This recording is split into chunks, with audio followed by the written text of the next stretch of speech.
Hello, good evening to you. Time now for business. Finance Minister Ken Ofori-Atta says government has no intention of bailing out customers of gold dealership firm Men's Gold. According to him, people must be responsible for their actions. The minister said this when he spoke as part of the Capital Market Conference here in Accra. There's more in this report.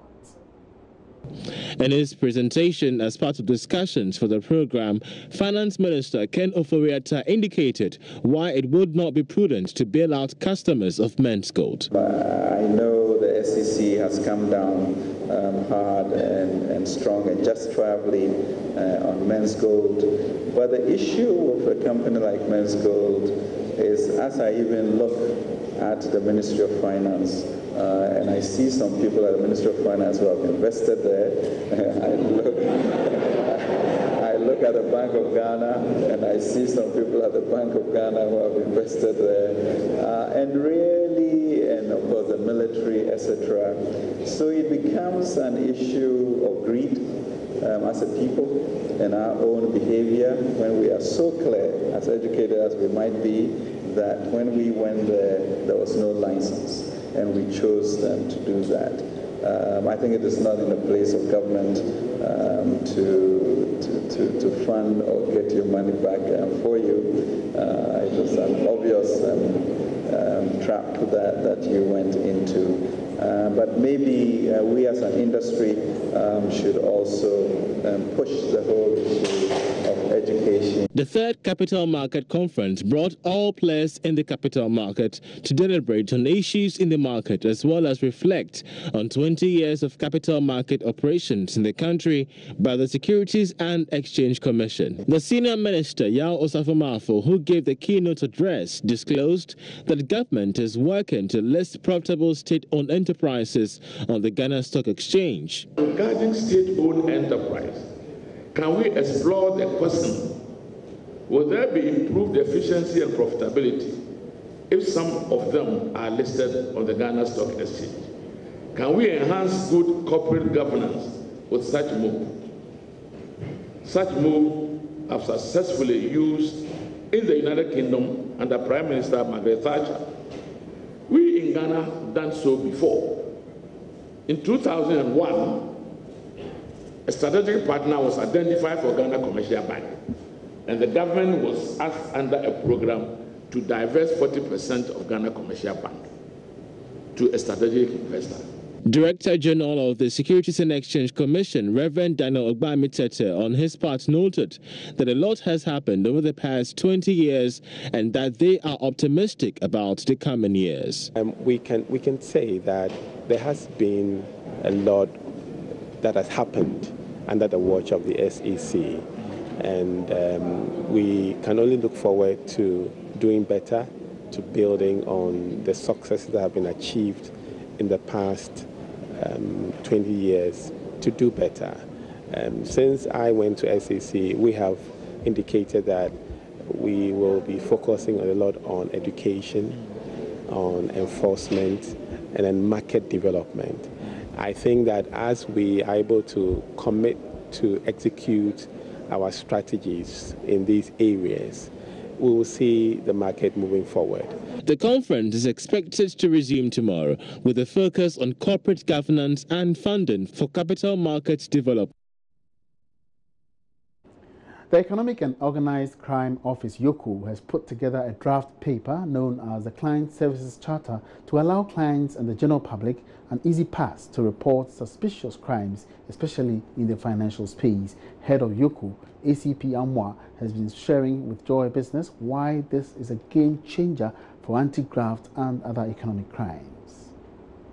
Whenever we're talking about the Economic and Organized Crime Office, we're just thinking about a mystery box of an organization where issues of crime and prosecutions are done in a very secret manner without even you being able to report cases if need be. Today we get in touch with the Executive Director of the EOCO, who explains to us in clear detail the main reason for a new set of charter, a client service charter that gives you and I, the business community, the chance to report all suspects and cases of crime, especially in the financial market. The cases that are referred to the purely white-collar crime.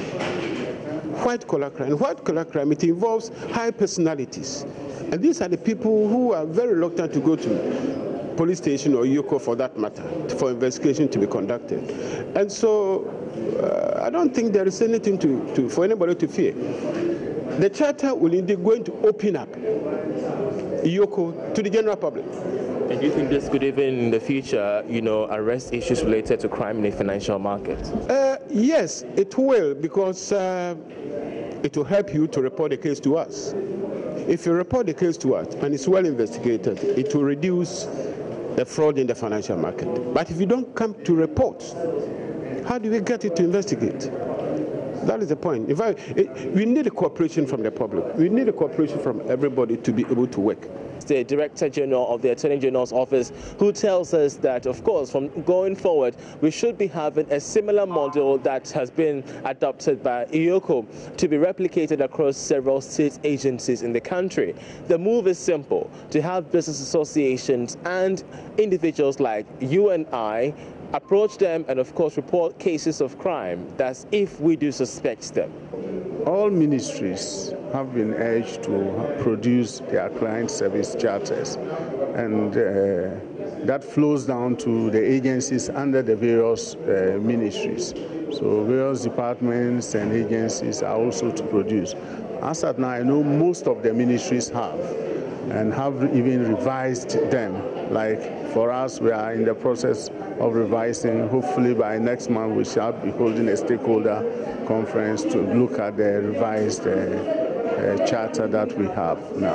Already Ghana is moving up the ladder when it comes to doing business across the world, as we've seen in the World Bank Doing Business Index. With such a move from IOCO, investors and the business community could have it welcomed in a very good light, especially when transparency and the fight against crime begins to get heightened in the coming months, if not years to come. For Joy Business, I'm Charles Aita reporting from the Central Business Districts of Accra. Information Minister Kojo Oppong-Nkrumah has re-emphasized the government's desire to control excessive budget expenditure.